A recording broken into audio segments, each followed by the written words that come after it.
뉴스에 시작합니다. 저는 동정민입니다. 한동훈 국민의힘 비상대책위원회가 오늘 공식 출범했습니다. 한 위원장 당에 두 가지 당부를 했습니다. 궁중 암투하듯 내부 권력 싸움 하지 말자며 삼국지 정치하지 말자 단합을 호소했고요. 수단과 방법을 가리지 않고 싸우면 안 된다. 싸울 때 싸워도 공공선을 지켜야 한다. 명분 있는 경쟁을 당부했습니다. 보통 중진 의원이 맡는 공천 실무를 담당하는 당 사무총장에 초선 충청 지역의 장동혁 의원을 임명했습니다. 첫 소식 이현지 기자입니다. 한동훈 비대위가 총선을 103일 남기고 공식 출범했습니다. 당 상임전국위에서 비대위원 인선이 추인되면서 기존 지도부는 즉시 해산됐습니다. 한 위원장은 비대위 첫 일성으로 반칙 없는 승리를 강조했습니다. 할 수 있는 모든 전략을 다 동원해야 하고 그렇게 할 것이지만 한 발은 반드시 공공선이라는 그리고 공동의 선이라는 명분과 원칙에서 떼지 않겠다는 약속, 피벗 플레이 하겠다는 약속을 드리겠습니다. 이어 내부 권력 다툼할 힘 아껴서 좋은 정책을 만들자며 단합을 호소했습니다. 우리끼리 내부 권력에 암투할 시간과 에너지는 없습니다. 궁중 암투나 합종 연행하듯이 사극짓고 삼국지 정치하지 말자는 겁니다. 제갈령은 결국 졌습니다. 비대위원들도 적극 호응했습니다. 배려와 존중과 자제가 있는 새로운 정치 질서를 만드는데 하나의 미랄이 되고 싶습니다. 최대한 많은 동료 시민들과 함께하고 싶고 거기에 제가 필요로 하는 역할이 있다면 용기와 헌신으로 최선을 다하겠습니다. 추가 당직 인선도 발표했습니다. 총선 실무를 담당할 살림꾼 자리인 사무총장에 초선 장동혁 의원을, 정책 개발과 여론 분석을 맡는 당 싱크탱크 여의도 연구원 수장에는 홍영림 전 여론 전문 기자를 임명했습니다. 한 위원장은 새해 첫날 국립현충원에 참배한 뒤 이튿날 대전시당, 대구시당 신년회에 차례로 참석할 예정입니다. 채널A 뉴스 이현재입니다. 한동훈 국민의힘 비대위원장과 이재명 민주당 대표가 오늘 처음으로 마주 앉았습니다. 우여곡절이 많았던 두 사람, 어떤 장면이 연출될지 만남 전부터 관심이 컸었지요. 최수연 기자와 함께 보시겠습니다.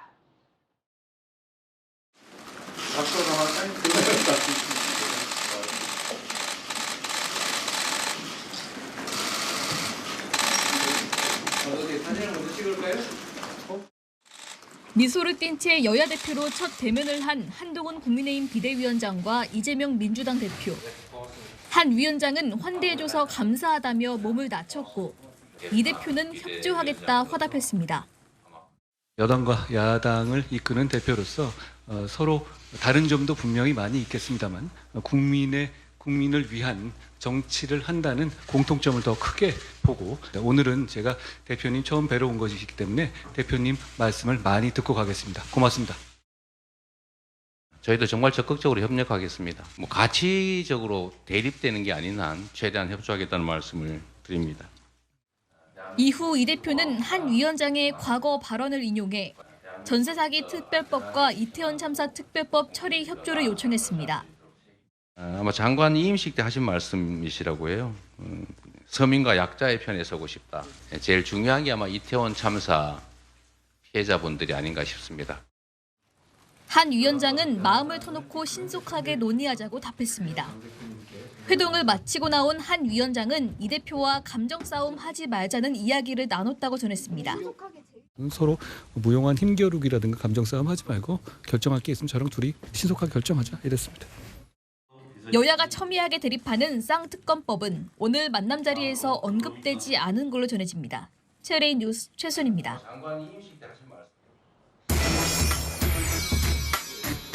네, 한은 기자, 정치부 김민지 기자 나와 있습니다. 한동훈 위원장과 이재명 대표의 오늘 첫 만남. 관심이 컸는데 어땠어요?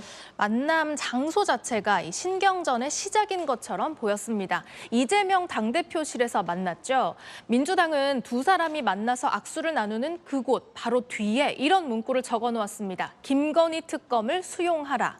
두 사람이 단 둘이 만난 건 이번이 처음입니다. 이 대표는 환영의 박수를 보냈고 한 위원장 말씀 많이 듣고 가겠다라고 했지만 묘한 긴장감이 흘렀습니다. 뭐 겉으로 볼 때는 뭐 훈훈 표현은 그렇지만 어쨌든 친해 보이던데요. 네, 말은 훈훈했지만요. 자세히 보면요. 말하는 동안 서로를 잘 쳐다보지는 않았습니다. 약 20분 정도 대화를 나눴는데 이 회동 후 기자들에게 한 위원장, 감정 싸움하지 말고 결정할 게 있으면 둘이 신속하게 하자고 이 대표에게 제안했다고 전했습니다. 하지만 언제 다시 만날지는 정하지 않았습니다. 쌍특검 수용하라 이렇게 백드롭에 적었지만요. 회동 때 이재명 대표가 이야기를 꺼내지는 않았다고 하더라고요. 한 위원장 회동 후에 이 특검법은 명백한 악법이라고 못 박았습니다. 두 사람 서로 사실 비판 많이 했었잖아요. 네. 만남 전부터 고민이 많았을 것 같은데 어땠습니까? 맞습니다. 오늘 만남 보면요. 치열한 수싸움이 엿보입니다. 오늘 만나기 직전까지 서로에게 날을 세웠거든요. 이재명 대표 집권 여당이 아니라 집권 소수 야당 같다고 한 장관은 비판했고 한 위원장 또한 총선용 악법 통과에도 부끄러움을 못 느낀다고 야당을 비판했죠. 그런데 정작 만나서는 한 위원장은 흔쾌히 일정을 잡아줘 고맙다. 이 대표 협력하겠다라고 했는데요. 한 위원장은 오늘 만남이 성사된 것 자체가 성공이라는 분위기입니다. 그러니까 내 상대는 이재명 대표다. 한동훈 대 이재명 그 1대1 구도로 총선을 치를 수 있는 상징적 장면이기 때문입니다. 반면 이재명 대표는요. 정치란 이런 것이다. 이런 설명을 길게 했거든요. 정치 경험으로서는 내가 선배다. 이렇게 여유 있는 모습을 강조한 겁니다. 자, 오늘 비대위 첫 출범을 했는데요. 네. 가장 눈에 띈 게 비대위 말고 당직 인선 사무총장 임명이에요. 네, 사무총장이란 자리, 당에서는 정말 중요한 자리입니다. 평소에는 당의 살림만 살지만 총선 때는 공천 실무를 담당하니까 최고 요직이라고 할 수 있죠. 그래서 당을 잘 아는 중진이 맡기 마련인데 한 위원장 파격적으로 초선인 장동혁 의원을 임명했습니다. 장 의원 스스로도요, 본인이 사무총장이 된 것 자체가 당이 한 번도 가보지 않은 길을 가는 것이라고 하던데요. 왜 초선 의원을 가장 요직에 임명했을까? 한 장관은 한 위원장은 장관 시절에도 이 국민의힘 의원 중 김혜지 의원과 함께 장 의원을 좋아했다고 주변에서 말하더라고요. 또 판사 출신이라서 법조인이라서 편할 거라는 해석도 나오고요. 또 한 국민의힘 의원에게 물어보니까요. 합리적이고 말실수를 적게 하는 편이라면서 법사위 지내는 동안 할 말 좀 하는 장 의원을 보면서 한 위원장이 호감을 가졌을 것이라고도 말해줬습니다. 무엇보다 당에 물들지 않은 초선, 그것도 충청 의원으로서 영남 중진 공천 물갈이 폭이 좀 커질 거라는 관측도 나옵니다. 하여튼 보면요. 네. 비대위 인선도 그렇고 당직 인선도 그렇고 새로운 사람을 많이 쓰는 것 같긴 합니다. 그렇습니다. 비대위원회에서도 정치인 싹 빠졌죠. 그 여의도 연구원장도 기자 출신 비정치인을 임명했고요. 당내에서는 짜릿한 성공을 기다리겠다면서 기대감도 나오는 반면에 영남 다선 기득권 정당과 반대로 가겠다는 것이라면서 다들 긴장 좀 할 것이라는 평가도 나왔습니다. 한 위원장 오늘 정치 초보라는 지적에 이렇게 반격했습니다. 저희는 정치 초보라고 생각하지 않습니다. 이게 진짜 정치고요. 진짜 정치를 국민들께 보여드리고 그 과실을 국민들께 돌려드리기 위해서 우리 노력해야 된다는 말씀을 다시 한번 드립니다. 당내에서는 오늘 회의에서 이 비대위원들을 가운데로 하고 한 위원장이 윤재욱 원내대표와 함께 양쪽 끝에 선 모습도 참 새로운 풍경이라는 말이 나왔습니다. 법무부 장관 시절에서도 구석에서 사진 찍은 모습이 화제가 된 적이 있죠. 네, 하지만 시작 전부터 논란이 있었어요. 민경호 비대위원의 노인 폄하 발언, 대한노인회에선 사퇴하라고 하던데 계속 가는 겁니까? 네, 사퇴는 없었습니다. 한 위원장은요, 586과 싸울 뿐이라면서 계속 임명하겠다는 뜻을 분명히 하면서 소개를 했고 대신 민 의원은 언행에 신중하겠다면서 사과했습니다. 박정하 수석 대변인은 한 위원장이 대한노인회를 직접 찾아서 사과하려고 했다면서 이 최대한 유감의 뜻을 표현하려고 노력하는 중이라고 밝혔는데요. 사퇴는 없되 사과는 열심히 하겠다면서 수습하는 것으로 보입니다. 네, 잘 들었습니다. 아는 기자 김민지 기자였습니다. 네, 이낙연 전 대표의 신당 창당 예고 시한이 임박하면서 민주당 내부도 긴박하게 돌아가고 있습니다. 이재명 민주당 대표 조금 전에 이낙연 전 대표를 찾아가려다가 돌연 취소를 했습니다. 오늘 서로 전화도 어긋났다는데요. 두 사람 내일 오전에 만날 예정입니다. 배두원 기자입니다. 이재명 민주당 대표가 신당 창당 결단이 임박한 이낙연 전 민주당 대표와 내일 오전 만나기로 했습니다. 이 대표는 오늘 오후 이 전 대표의 사무실로 출발하려다가 직전에 취소했습니다. 인터뷰 끝나고 제 휴대전화를 보니까 이재명 대표의 전화가 와 있었더라고요. 그래서 사무실에 와서 제가 콜백을 했는데 제 전화를 또 못 받으셨어요. 신당 창당을 예고한 이 전 대표를 설득하려는 의도로 풀이됩니다. 하지만 이 전 대표 측은 의제도 조율 안 한 상태로 만나면 뭘 하냐며 신당 창당의 수순으로 갈 것 같다고 말했습니다. 이 전 대표는 내년 1월 1일 행주산성을 찾아 신년 인사회를 열 예정입니다. 이 전 대표 측은 행주산성은 임진왜란 3대 대첩지 가운데 한양 방어에 큰 역할을 한 곳이라며 제3지대 창당 메시지가 나올 수 있다고 전했습니다. 동교동계 이석현 전 국회 부의장도 이낙연 신당 창당에 함께하겠다며 탈당했습니다. 채널A 뉴스 배두원입니다. 윤석열 대통령이 오늘 박근혜 전 대통령을 용산 대통령 관저로 초청했습니다. 10월부터 장소를 바꿔가면서 매달 만나고 있습니다. 함께 관저 산책도 했다는데 무슨 말을 나눴는지 송찬욱 기자가 보도합니다. 윤석열 대통령이 관저 앞마당으로 나와 박근혜 전 대통령을 맞이합니다. 장시간 차를 타셨는데 괜찮으세요? 예, 잘 왔습니다. 한 4시간 걸리셨죠? 3시간 좀 넘었어요. 네. 날씨도 찬데 여기까지 아닙니다. 두 전현직 대통령은 박정희 전 대통령을 화두로 대화를 나눴습니다. 박정희 대통령. 윤 대통령은 대통령 관저로 쓰이고 있는 이곳이 원래 외교부 장관 공관이었는데 1968년 박정희 전 대통령이 지은 거라고 설명했습니다. 주한 사절들 뭐 어디 식사 좀 대접할 때도 없어서 이제 박정희 대통령께 뭐 좀 관저 공관 하나 좀 만들어 달라. 2시간 20분 동안 이어진 오찬에서 박 전 대통령의 건강을 주제로 대화를 주고받았고 윤 대통령의 반려견 얘기도 나왔습니다. 강아지가 점잖을 수가 있어요. 두 사람은 지난 10월 26일 박정희 전 대통령 추도식 만남 이후 지난달 7일 윤 대통령이 박 전 대통령 사저가 있는 대구 달성군을 찾아간 데 이어 오늘 대통령 관저 초청까지 석 달 연속 만난 겁니다. 대통령실은 지난 대구 방문 때 초대 의사를 지킨 것이라고 했지만 총선 앞둔 보수통합 행보라는 해석이 나옵니다. 채널A 뉴스 송찬욱입니다.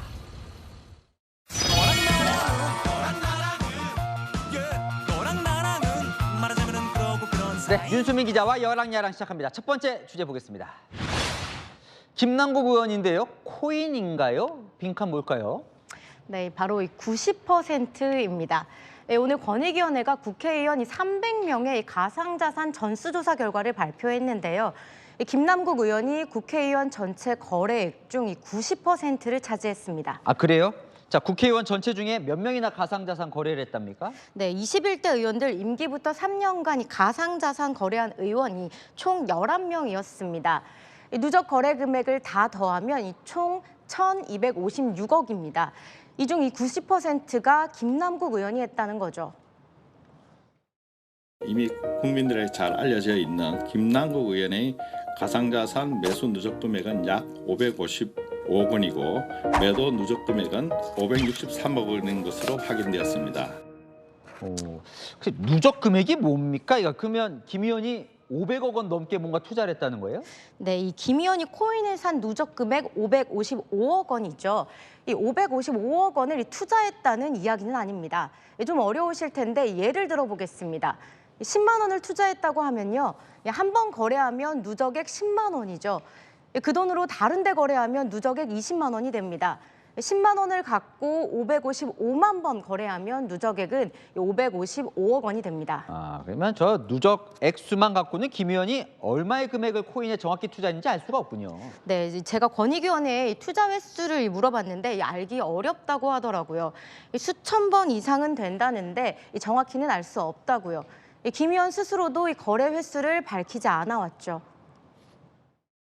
체결력이 쭉 수백 개 막 이렇게 나오는 겁니다. 뭐 100개, 10,000개, 뭐 10만 개, 뭐 100만 개다 그러면 이 체결력으로 해가지고 그 일일이 하나씩 다 긁어가지고 엑셀에 옮겨가지고 더해야 되는데 출력할 수도 없었고.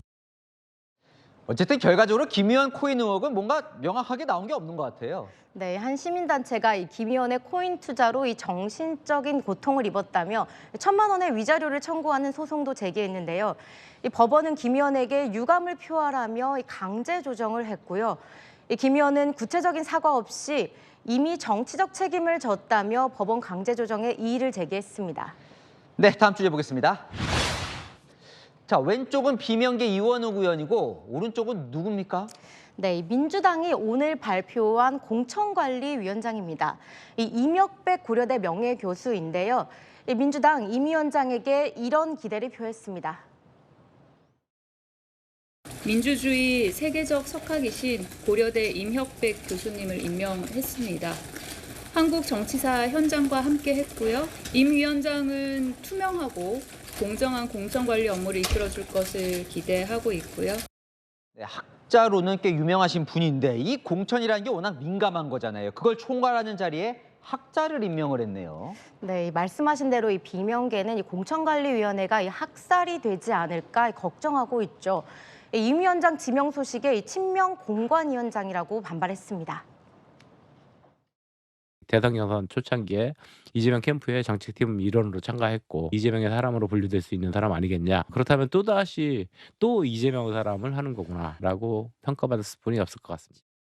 네, 한 비명계 의원 이 대표가 말로는 통합을 외치면서 사실상 비명계를 밀어버리겠다는 것이라며 우려를 표했습니다. 참 이게 공천이 워낙 이 갈등의 핵심이다 보니까 예민할 수밖에 없어요. 네, 이 민주당 원칙과 상식 의원들 당 지도부의 대응이 없다면 연휴 직후 최후 통첩을 하겠다고 내년 초 탈당을 시사했습니다. 12월 딱 이틀 남았는데요. 민주당 이틀 만에 통합을 이뤄낼 수 있을까요? 네, 지금까지 열한야랑이었습니다. 네, 독도를 분쟁 지역인 것처럼 쓴 군 장병 교재에 후폭풍이 큽니다. 채널A 취재 결과 자문과 감수 과정 등 교재 발간 과정 전반에 문제가 있던 것으로 확인됐습니다. 신원식 국방부 장관은 사과했습니다. 김민곤 기자입니다. 영토 분쟁이라고 인식하고 있다는 말씀 아니신지? 전혀 그렇지 않습니다. 그런 것을 저희가 장병들에게 교육할 리가 있겠습니까? 국방부는 내년도 군장병 정신교육 교재에서 독도를 영토 분쟁 지역처럼 썼다가 논란이 일자 뒤늦게 사과하고 교재 회수 조치를 내렸습니다. 자문, 감수위원만 20명이었는데 이 과정이 부실했던 것 아니냐는 비판이 일자 국방부 측은 오늘 올해 1월부터 집필이 시작됐고 2차례의 감수 과정을 거쳤다고 밝혔습니다. 그런데 자문 감수를 맡은 위원들은 다른 이야기를 했습니다. 복수의 감수위원들은 이메일로 한 번 감수를 했는데 그 이후 교재가 나왔다고 밝혔습니다. 또 5년 전인 2018년 교재 작성 시에는 공청회를 3번이나 했는데 이번엔 오프라인 대면 회의도 없었다고 밝혔습니다. 검증 과정이 아니랬다는 자성의 목소리도 들을 수 있었습니다. 또 다른 감수위원은 영토 분쟁 중이라는 부분을 세밀하게 보지 못하고 지나쳤다며 심각하게 못 느꼈을지도 모른다고 밝혔고 한 자문위원은 누가 독도를 남의 나라 땅이라 생각하겠느냐면서도 오해의 소지를 미리 드러내지 못한 책임에서는 벗어날 수 없다고 말했습니다. 어제 윤석열 대통령에게 질책당한 신원식 국방부 장관은 꼼꼼하게 살피지 못해 사과드렸다며 고개를 숙였습니다. 하지만 총 4만 부 중 이미 2만 부의 인쇄가 끝나 여기에 투입된 혈세 4천만 원이 낭비됐다는 지적은 면하기 어렵게 됐습니다. 국방부는 자문과 감수단을 보완해 재발간할 계획이라고 밝혔습니다. 채널A 뉴스 김민곤입니다. 총선을 앞두고 북한의 움직임이 심상치 않습니다. 김정은이 내년 초 남한에 큰 파장을 불러일으킬 수 있는 방안을 마련하라 했다. 어제 국정원이 밝혔죠. 대통령실과 국정원, 북한의 무인기 훈련 동향을 포착했습니다. 무인기 도발 가능성을 예의주시하고 있습니다. 조아라 기자의 단독 보도입니다. 9.19 남북 군사합의 효력 정지 이후 최전방 감시초소 GP를 복원시키고 판문점 공동경비구역 JSA 경비병력을 재무장시킨 북한. 정보 당국에 따르면 북한은 최근 군사분계선 인근에서 무인기 이착륙 훈련도 활발히 벌이고 있는 것으로 나타났습니다. 지난 7월 공개한 신형 무인기들의 성능을 시험해보는 과정으로 풀이됩니다. 조일양부인 정찰기 샛별 4형과 홍육형 무인기 샛별 9형이 김일성 광장 200m 상공을 대통령실은 북한의 무인기 훈련이 도발로 이어질 가능성을 예의주시하고 있습니다.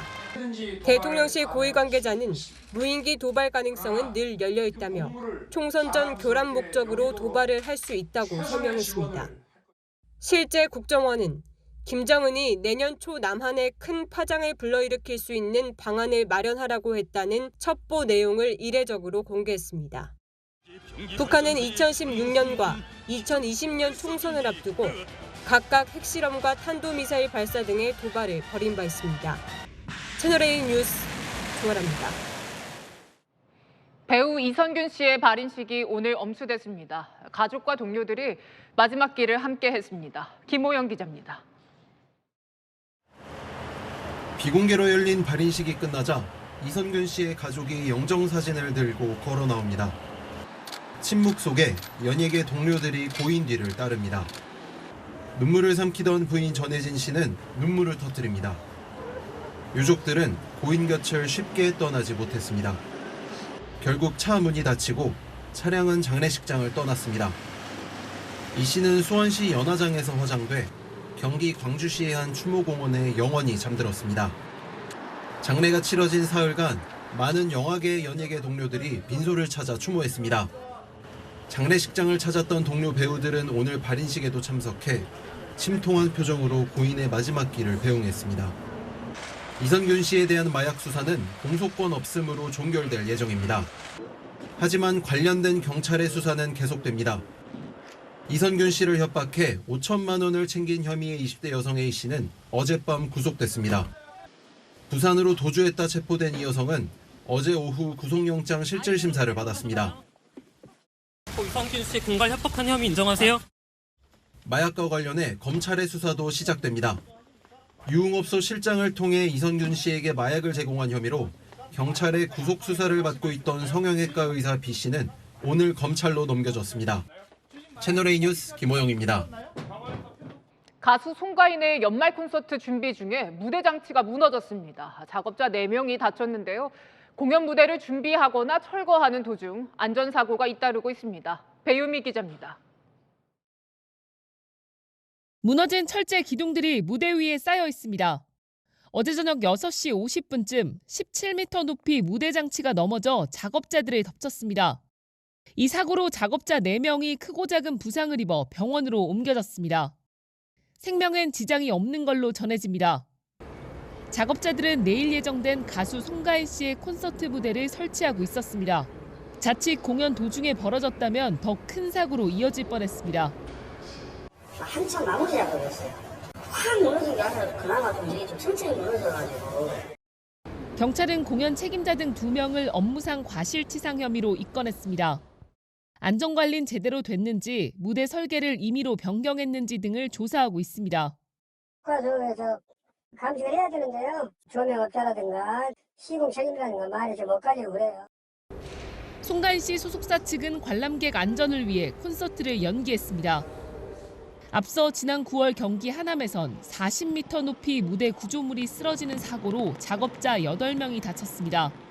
주말에 열리는 콘서트를 앞두고 무대를 설치하던 중 벌어진 사고로 콘서트는 끝내 취소됐습니다. 지난해 7월엔 싸이의 흠뻑쇼 공연 후 조명탑 철거 작업을 하던 작업자가 15m 아래로 추락해 숨지기도 했습니다. 공연 시장이 커지는 만큼 현장 근로자의 안전을 위한 대책 마련 역시 시급하다는 지적입니다. 채널A 뉴스 배유미입니다. 전동차가 선로를 이탈해서 인근 지하차도의 입구를 덮쳤습니다. 시험 운행 중간에 일어난 아찔한 사고에 기관사와 열차업체 직원이 다쳤습니다. 홍진우 기자의 보도입니다. 전동차가 선로 아래로 떨어져 지하차도 입구를 막았습니다. 앞 유리창과 문은 산산조각이 났습니다. 전동차 두량도 선로를 이탈해 덩그러니 놓여 있습니다. 시험 운전 중이던 전동차가 철로를 이탈하는 사고가 난 것 오전 8시 반쯤 600m 시험 철로 구간에서 시속 30km로 주행 중이었는데 전동차 8량 중 3량이 이탈하면서 울타리를 넘어 2m 아래 지하차도 입구를 덮친 겁니다. 전동차에 타고 있던 60대 기관사와 20대 열차 제조업체 직원이 다쳐 병원으로 옮겨졌습니다. 다행히 도로엔 다니던 차량이 없어 2차 피해는 없었습니다. 증평군은 사고 직후 지하차도를 통제하고 우회를 안내하는 재난 문자를 발송했습니다. 기관사는 경찰 조사에서 제동장치가 말을 듣지 않았다고 진술한 것으로 알려졌습니다. 아직은 확실하게 나오진 않았고요. 운전하셨던 분들이 병원에 입원 중이라서 좀 들어봐야 될 것 같습니다. 수십 톤에 달하는 사고 전동차를 치우는데 많은 시간이 소요되면서 사고 수습은 늦은 밤이 돼야 마무리될 것으로 보입니다. 채널A 뉴스 홍준우입니다. 네, 천안의 한 초등학교에서 학생이 집단 폭행을 당한 일이 있었습니다. 폭행을 주도한 학생들에 대한 징계 결과가 강제 전학으로 나왔습니다. 초등학생에게는 가장 높은 수위의 처분인 중징계입니다. 김대욱 기자가 취재했습니다. 한 남학생이 여학생에게 발길질을 하더니 머리채를 잡아 끕니다. 다른 남학생도 가세해 여학생을 걷어찹니다. 여학생이 달아나려 하지만 붙잡고 놔주지 않습니다. 주변엔 10명 넘는 학생들이 있었지만 아무도 말리지 않습니다. 지난 9월 충남 천안의 한 초등학교에서 벌어진 일입니다. 한 남학생이 자신의 여자친구가 싫어한다며 친구들을 동원해 단체로 폭행한 겁니다. 이런 사실은 피해 여학생의 아버지가 온라인 커뮤니티에 글과 영상을 올리면서 알려졌습니다. 폭행 이후에도 가해 학생들이 SNS에 피해 학생을 조롱하는 글을 올리며 2차 가해를 하고 있다고도 호소했습니다. 최근 집단 폭행 사건에 대한 학폭위가 열렸고 가해 학생들에겐 중징계가 내려졌습니다. 피해 학생 아버지는 주요 가해자 5명 중 남학생 3명은 8호 처분인 강제 전학을, 여학생 2명은 교내 봉사가 포함된 3호 처분을 받았다고 밝혔습니다. 학폭위 처분은 최고 9호 퇴학까지 가능한데 중학교까지는 의무교육인 만큼 사실상 가장 높은 수위의 처분입니다. 9호는 퇴학이라서 의무교육 대상 학생에는 해당이 안 되고 그래서 초중학교는 8호가 가장 높은 처분입니다. 가해 학생들은 경찰 수사도 받고 있습니다. 피해 학생 측이 형사 고소를 하면서 소년부 재판을 받을 수도 있습니다. 혐의가 인정 여부를 판단해서 소년부를 송치를 합니다. 축복소년이기 때문에. 피해 학생 측은 추후 민사소송까지 진행할 거라며 학폭 가해자는 반드시 응징받는다는 사실을 알리고 싶다고 밝혔습니다. 채널A 뉴스 김대욱입니다. 헤어지자고 통보한 여성에게 불법 촬영한 나체 사진으로 협박하며 수백만 원을 요구한 중국인 남성. 경찰이 나타나자마자 도망갔는데 잡고 보니 10년째 불법 체류 중이었습니다. 김지윤 기자입니다. 늦은 밤 건물 앞으로 향하는 경찰. 한 남성이 밖으로 나와 잠시 경찰과 대화하더니 갑자기 방향을 틀어 전력 질주로 달아납니다. 골목 사이로 500m 넘게 추격전이 벌어졌고 숨이 차 속도가 떨어진 남성을 경찰이 뒤에서 덮치면서 상황은 끝났습니다. 어제 새벽 2시 15분쯤 서울 구로구 유흥가에서 불법 촬영물 협박 신고가 들어왔고 출동한 경찰이 남성의 휴대전화를 확인하는 도중 갑자기 도망친 겁니다. 남성과 피해 여성은 1년간 교제해온 사이. 지난 9월 남성은 여성의 신체 사진 여러 장을 몰래 찍었습니다. 그런데 최근 여성이 이별을 통보하자 신체 사진을 지인들에게 유포하겠다고 협박하며 500만 원 넘게 요구한 사실이 파악됐습니다. 남성이 수차례 협박하자 경찰에 도움을 요청한 겁니다.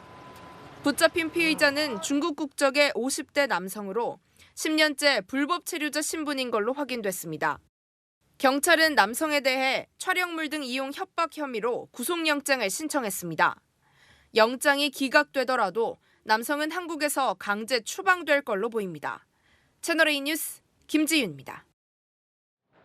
경복궁 낙서 테러 2주 가까이 지났지만 경찰은 이 낙서를 지시한 일명 이 팀장을 못 잡고 있습니다. 그 사이 이 팀장은 계정과 닉네임을 바꿔가며 버젓이 활동 중입니다. 송진섭 기자의 단독 보도입니다. 2주 전 토요일 새벽 10대 청소년에게 경복궁 낙서 테러를 지시한 텔레그램 대화명 일명 이 팀장. 경찰은 이 팀장이 피의자 임군에게 5만 원씩 2번 송금해준 계좌를 추적했지만 대포 통장인 걸로 보고 있습니다. 여기서 추적이 막힌 겁니다. 이 팀장은 지난 12일에도 텔레그램 대화방에서 미성년자에게 낙서를 지시한 걸로 드러났습니다. 낙서 문구도 같은데 이 팀장은 미성년자 A군에게 파란 라카로 세종대왕 동상에 낙서하면 비트코인으로 300만 원을 주겠다 제안했습니다. 범행을 위해 지방에서 올라온 A군이 경찰이 많다며 거절하자 숭례문에 가서 낙서하라고 추가 지시를 합니다. A군이 이런 일을 왜 하느냐 묻자 이 팀장은 바이럴 마케팅이라며 넌 어차피 잡혀도 미성년자라 잘 둘러대면 약하게 처벌받을 거다 라고 달랬습니다. A군은 실제로 스프레이까지 구매했지만 실행하지는 않았습니다. 이 팀장은 이번에도 선금 명목으로 A군에게 10만 원씩 2차례 모두 20만 원을 송금했는데 입금자명은 서로 달랐습니다. 역시 대포 통장으로 추정됩니다. 경복궁 낙서 수사가 시작된 후에도 이 팀장은 텔레그램 활동명과 아이디를 바꿔 여전히 활동 중인 걸로 알려졌습니다. 경찰은 사이버 수사대까지 투입해 이 팀장을 쫓고 있지만 해외 SNS인 텔레그램의 익명성 탓에 좀처럼 이 팀장의 꼬리도 못 잡고 있습니다. 채널A 뉴스 송진섭입니다. 태영건설의 워크아웃 신청 소식이 전해지면서 그 태영건설이 짓는 아파트를 분양받은 계약자들 불안해하고 있습니다. 이 제대로 입주는 할 수 있는 거냐 문의가 빗발치는데요. 정부도 대책 마련에 나섰습니다. 광민경 기자입니다. 태영건설이 지난 10월 분양한 경기 의왕시 아파트 건설 현장입니다. 워크아웃 신청 소식이 전해진 뒤 현장 사무실엔 분양을 받은 사람들의 문의가 빗발칩니다.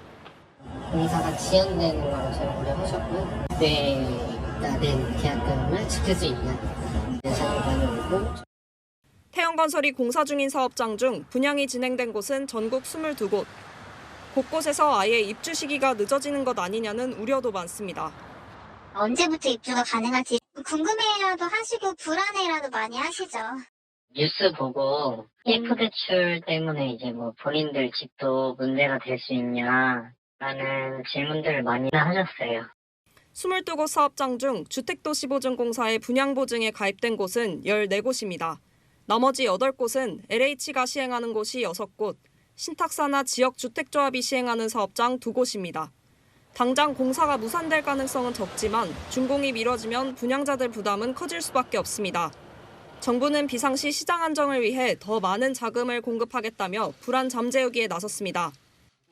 부동산 PF와 건설사 지원 조치가 순차적으로 추가되어 현재 85조 원 수준으로 운영 중입니다. 필요시에는 추가 확대하여 선제적으로 대비하겠습니다.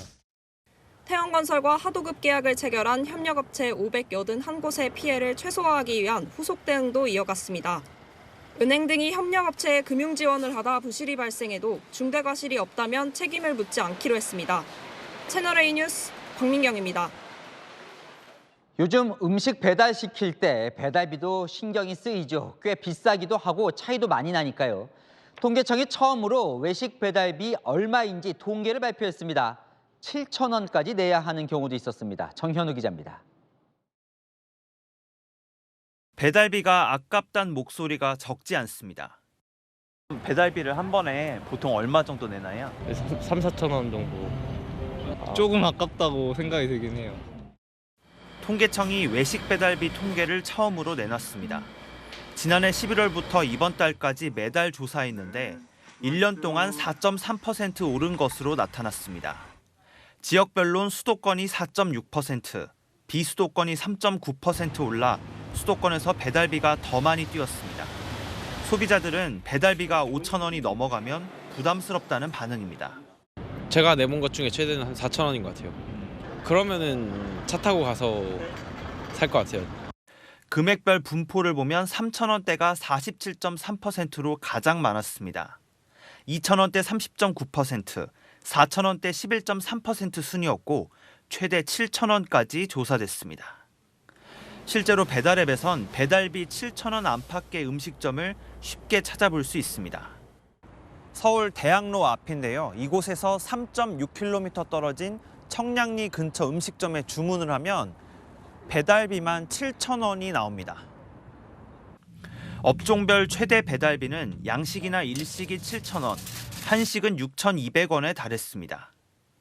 다만 이 통계는 음식을 매장에서 주문한 가격과 배달 주문한 가격의 차이로 배달비를 계산했습니다. 일회용기 비용과 거리에 따른 배달 할증료처럼 실제 소비자들이 내는 항목들은 빠졌습니다. 통계청은 향후 분기별로 배달비 통계를 정식 공개하고 2025년 소비자 물가를 개편할 때 외식 배달비도 반영할 예정입니다. 채널A 뉴스 정현우입니다. 새해가 다가오면서 내년에 며칠이나 쉴 수 있을까? 여행은 언제쯤 가볼까? 달력 한 번씩 보게 되죠. 내년에 쉬는 날이 119일입니다. 올해보다 하루가 더 많습니다. 김용선 기자가 정리했습니다. 2024년 갑진년, 일명 푸른 용해에 쉬는 날은 토요일을 포함해 총 119일로 올해보다 하루가 더 많습니다. 공휴일은 68일로 올해와 같지만 토요일과 겹치는 공휴일이 준 겁니다. 4월 10일에 치러지는 22대 국회의원 선거일도 공휴일에 포함됐습니다. 사흘 이상 연휴는 2월, 3월, 5월, 9월에 한 번씩 총 4번 있습니다. 2월 설 연휴는 9일 금요일부터 12일 월요일까지 나흘간 이어집니다. 3월에는 금요일이 3일절인 관계로 금, 토, 일, 사흘 연휴입니다. 5월도 어린이날 다음 날이 대체공휴일로 지정되며 토일, 월, 사흘 연휴입니다. 하반기에는 추석 연휴가 있는데 9월 14일 토요일부터 18일 수요일까지 닷새로 내년 연휴 중에서 가장 깁니다. 여기에 더해 내년 현충일, 광복절, 개천절이 모두 목요일인데 만약 금요일이 임시 공휴일로 지정되면 나흘 연휴가 될 수도 있습니다. 내년은 4년 만에 돌아오는 윤년으로 2월 29일까지 있어 1년이 365일이 아닌 366일입니다. 채널A 뉴스 김용성입니다. 요즘 외국에서 한 달 살기, 1년 살기 많이 하지요. 원격으로 일도 하면서 관광도 하는 일명 워케이션이 전 세계적으로 유행입니다. 다음 주부터 한국을 찾는 외국인들 최장 2년 동안 한국에 머물면서 일과 관광을 함께 할 수 있는 워케이션 비자 기간이 늘어납니다. 남영주 기자입니다. 일과 휴가의 합성어인 워케이션. 원하는 곳에서 업무와 휴가를 동시에 할 수 있는 새로운 근무 형태입니다. 코로나19로 원격 근무가 늘어나면서 부쩍 각광받고 있는데 앞으로 한국을 찾는 외국인들도 일하고 놀며 1년 살기 또는 2년 살기가 가능해집니다. 법무부는 다음 주부터 일명 워케이션 비자를 시범 도입합니다. 새 비자를 활용하면 최장 2년 동안 가족과 함께 한국에 머물 수 있습니다. 그동안 무비자나 관광비자로 들어올 경우 길어도 90일까지만 체류할 수 있었습니다. 다만 워케이션 비자를 받기 위해선 연소득 8,500만 원 이상이라는 소득 기준을 충족해야 합니다. 취업 비자가 아닌 만큼 국내 취업이나 영리 활동은 엄격히 제한됩니다. 한국을 더 경험하고 싶은 외국인들은 환영합니다. Really interesting. I like the food. I like kimchi. Kimchi. We work in IT, both of us, so we were thinking about workations. I think it's a really great thing for people who work remotely and foreigners. And I would get to travel more around Korea. I've only stayed in Seoul mostly for my stay here. So I would love the opportunities for 2 years in Korea. 고소득 외국인들의 장기 체류를 겨냥한 것인 만큼 한국관광공사는 경제 효과가 4조 5천억 원에 달할 것으로 기대합니다. 채널A 뉴스 남영주입니다. 개에 물리는 사고가 매년 2,000건 이상 발생합니다. 이 공격성이 강한 맹견들. 그런데 앞으로는 서울에서 한강공원, 마트, 시장 같은 곳에 출입할 수 없습니다. 서울시가 맹견 출입 금지 구역을 확대하는 조례를 공포했거든요. 김민환 기자입니다. 8살 초등학생을 향해 무섭게 달려드는 검은 개. 결국 붙잡힌 아이는 2분 동안 개에게 공격을 당했습니다. 남성 앞을 막아선 개는 종아리와 손을 물어뜯어 큰 상처를 남겼습니다. 최근 5년간 개물림 사고는 매년 2,000건이 넘을 정도로 빈번하게 발생했습니다. 이에 따라 동물보호법에선 도사견, 핏불테리어, 로트와일러 등 맹견 5개 종의 경우 어린이집, 유치원, 초등학교, 노인복지시설, 어린이공원 등 7곳에는 아예 출입을 금지하고 있습니다. 이를 어길 경우 300만 원 이하의 과태료가 부과됩니다. 여기에 더해 앞으로 서울시에선 불특정 다수가 이용하는 장소도 맹견 출입 금지 구역으로 추가 설정됩니다. 오늘 공포된 개정 조례에 따른 겁니다. 한강공원, 체육시설, 시장, 마트와 함께 아파트 단지도 금지 구역으로 지정될 수 있습니다. 상가들, 그러니까 특히 학원들이나密집돼 있는 상가들 다닐 때는 사실 강아지들 안 다녔으면 좋겠다는. 달려들고 그러는 경우가 있어요. 저희 아이도 그런 경험이 있어서 그때 이게 트라우마가 생겨서. 서울시는 이르면 내년 1월부터 25개 자치구 등의 의견을 수렴해 맹견 출입 금지 구역을 추가 지정할 계획입니다. 채널A 뉴스 김민환입니다. 행정안전부가 인파 관리를 위해서 기지국에 접속되는 휴대전화 신호를 오늘부터 활용한다고 밝혔습니다. 제야 타종 행사에는 올해도 시민들이 몰릴 걸로 예상되는데 이번 연말 연시에는 활용할 수 없다고 합니다. 무슨 이유인지 김태우 기자가 취재했습니다. 해마다 제야 타종식과 새해 카운트다운 행사 땐 수많은 인파가 몰립니다. 희망을 다지는 자리지만 자칫 많은 인파로 안전사고를 당할 수도 있습니다. 이런 안전사고를 막기 위해 행정안전부는 이동통신 기지국마다 접속하는 시민들의 휴대전화 신호량을 감지해 인파를 관리하는 시스템을 당장 오늘부터 전국 지자체에서 활용한다고 발표했습니다. 인구 밀집도 등을 지도상의 열분포 형태로 표시해 보여주는 시스템과 연계한 겁니다. 히트맵 또는 격자 단위로 밀집된 지역을 자세히 확인할 수 있습니다. 하지만 일부 지자체는 해당 시스템이 도입돼 있는지조차 제대로 파악하지 못하고 있는 걸로 확인됐습니다. 인파 밀집 지역 중 하나인 건대입구역 주변에는 지난 10월부터 시범 운영되고 있지만 관할 자치구 담당자는 해당 사실을 모르고 있었습니다. 이쪽으로는 딱히 이렇게 핸드폰 기지국 기반은 연동하고 있지 않습니다. 자치구 단위에서 할 수 있는 일은 아닌 것 같고요. 이미 시스템이 설치됐지만 아직 가동을 못하는 자치구들도 적지 않습니다. 공문을 받기는 했는데 저희 쪽에서 접속은 안 되고요. 방화벽 구역 신청하라 그래가지고. 행정안전부는 각 지자체 담당자들의 인사이동과 함께 최근 행정망 전산 마비 사태 이후 복구가 더뎌 벌어진 일이라고 해명했습니다. 계속 지금 복구를 하고 있는데요. 방화벽 포트를 뚫어주는 거를 조금 지연이 되고 있어요, 사실은. 모처럼 개발한 시스템도 올해 제야 타종 행사 때는 행안부와 지자체 엇박자로 제대로 활용하기 어려워 보입니다. 채널A 뉴스 김태우입니다. 트럼프 전 대통령 대선 가도에 빨간불이 켜졌습니다. 콜로라도주에 이어서 메인주에서도 대선 경선에 출마할 수 없다는 결정이 나왔습니다. 장우림 기자입니다.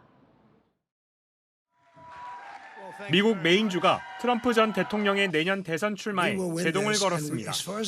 트럼프 전 대통령의 경선 출마 자격을 박탈한 첫 판결, 콜로라도 대법원 결정이 나온 지 불과 9일 만입니다. 박탈 근거는 콜로라도와 마찬가지로 반란을 일으킨 공직자는 선거에 출마할 수 없다는 내용을 담은 수정헌법 14조 3항입니다. 2021년 대선 패배 당시 트럼프 전 대통령은 극성 지지자들이 미 의회로 난입하도록 부추긴 의혹을 받고 있는데 이를 법 위반으로 본 겁니다. It became clear that January 6th was an attack not only on the Capitol, on government officials, but also an attack on the rule of law. 트럼프 전 대통령 측은 즉각 반발했습니다.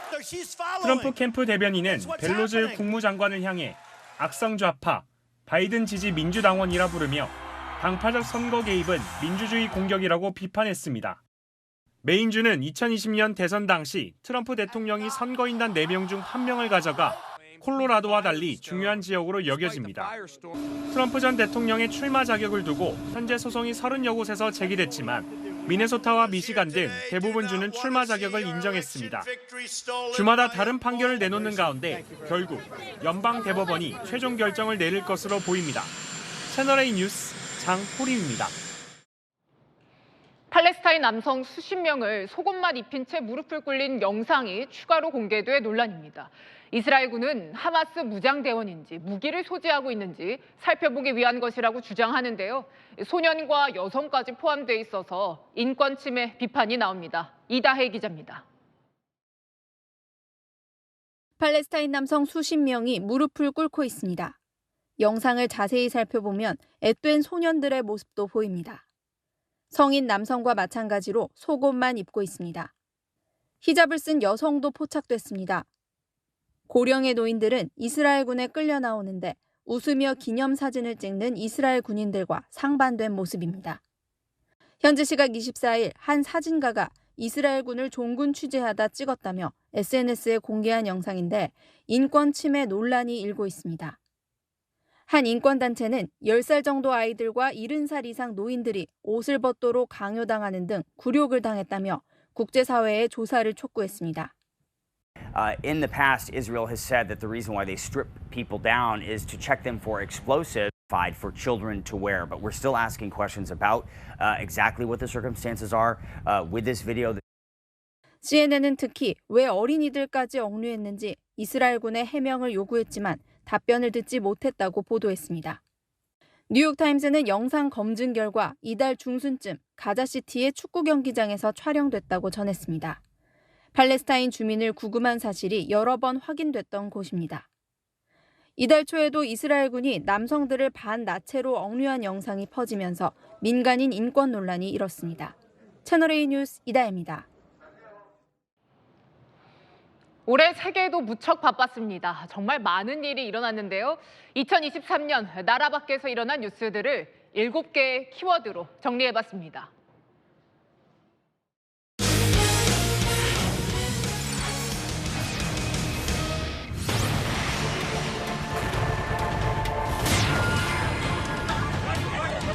כל המקומות שהחמאס מסתתר בהם, פועל בתוכם.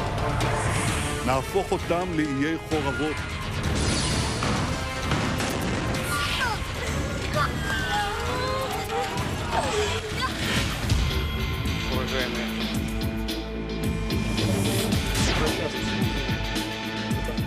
지지 연결을 가이치 강화해 나가 이들을 직보라고 만든.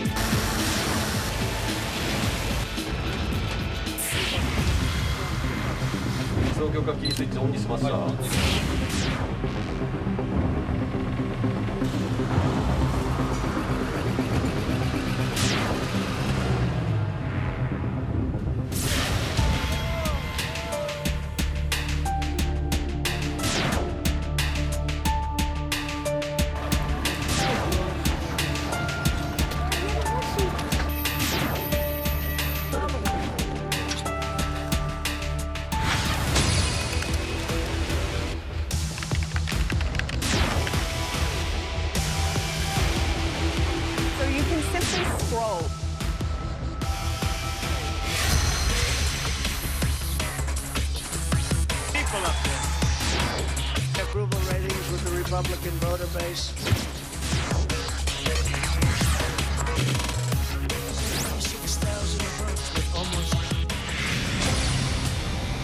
Вызов капризов.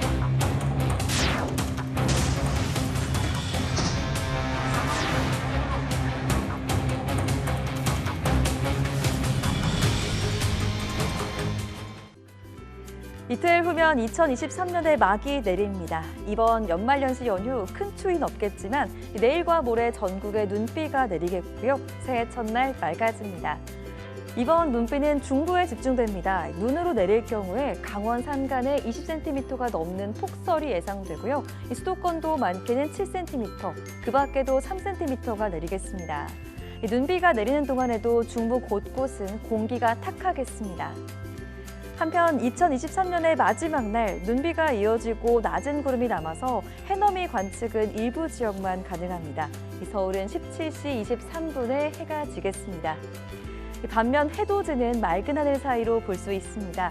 다만 제주와 동해안에는 상대적으로 구름량이 많아서 변수가 있습니다. 강릉 기준 7시 40분에 해가 뜨겠습니다. 연휴가 지난 후에도 큰 추위는 없겠습니다. 날씨였습니다. 만나면 어떤 모습이 연출될까 많은 관심을 모았던 한동훈, 이재명 두 여야 대표가 만났습니다.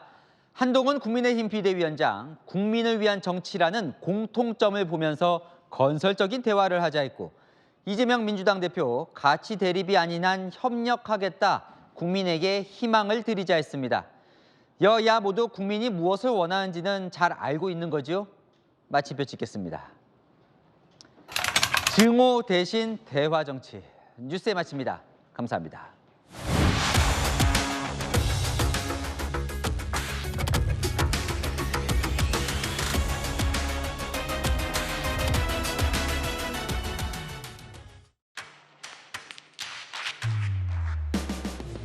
당신의 아침을 여는 보이는 라디오 정치 시그널. 시사 보도의 최강자 김진의 돌직구쇼. 돌직구쇼의 연장전 더 남아. 생생한 뉴스 현장을 전한다. 뉴스엘 라이브. 시사 보도의 강력한 한방, 강력한 4팀. 오늘의 10가지 뉴스. 대한민국 대표 뉴스쇼 뉴스 탑10. 오전 8시부터 하루를 함께하는 채널A 시사 보도. 9월 4일부터 출격.